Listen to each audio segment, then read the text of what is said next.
Bonjour à tous, aujourd'hui dans Science Click, la formation du système solaire. Nous sommes 4,5 milliards d'années dans le passé. À cette époque très lointaine, notre planète, la Terre, et même notre étoile, le Soleil, n'existent pas encore. Au fin fond d'une galaxie qu'on appelle la Voie lactée, un vaste nuage de gaz et de poussière est en train de se modifier. Dans ce nuage de matière, suite à des perturbations venues de l'extérieur, les particules se déplacent et certaines zones se densifient. À cause de leur attraction gravitationnelle, ces zones plus massives que les autres vont attirer la matière environnante vers elles. De cette façon, le nuage est en train de s'effondrer lentement sur lui-même.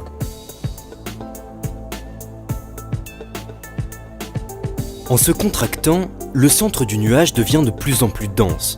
Et à cause des chocs entre les particules, sa température augmente tandis qu'il se met à tourner de plus en plus vite. En son cœur, là où presque toute la matière du nuage s'est concentrée, la pression et la température deviennent si intenses qu'elles entraînent l'apparition d'un embryon d'étoile. C'est le Soleil, l'astre central du système solaire, qui vient de naître.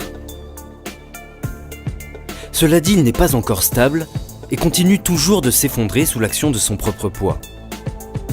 On dit que le Soleil n'est pour l'instant qu'une proto-étoile. Il faudra attendre encore quelques dizaines de millions d'années avant que sa pression interne ne devienne assez élevée pour lui permettre de se stabiliser.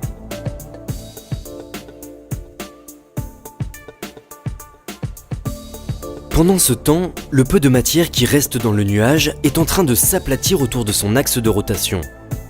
À cause des différentes forces de gravité, de l'effet centrifuge et des collisions entre les particules qui tendent à ramener la matière sur un même plan. À l'intérieur de ce disque, à force d'entrer en collision, les poussières de roches et de glace commencent à s'agréger, de sorte à former des amas de matière qui vont devenir de plus en plus gros. En fonction de leur distance au Soleil, la composition de ces fragments de matière n'est pas la même. À proximité de la protoétoile, la température est trop élevée pour que les composés légers, comme l'eau ou le méthane, puissent se condenser sous leur forme solide. Dans cette zone, les amas de matière vont donc se former à partir des quelques éléments restés solides, principalement des roches et des métaux.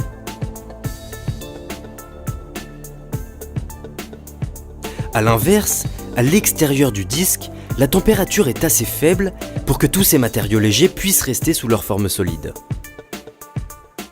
Les amas vont donc pouvoir grossir davantage dans cette zone car ils disposent de toute cette matière supplémentaire sous forme de glace.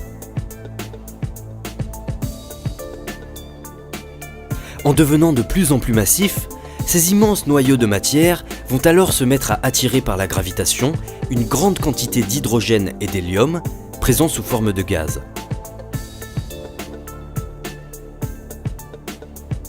Ces gaz, qui composaient à l'origine une partie du nuage, ont été repoussés jusqu'ici par les vents très puissants que génère le Soleil. Au bout de quelques millions d'années seulement, ces immenses boules de matière se stabilisent et terminent leur croissance.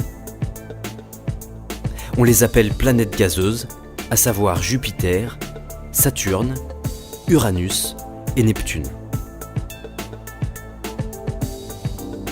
À proximité du Soleil, les amas de roches et de métaux forment désormais de grandes boules de matière.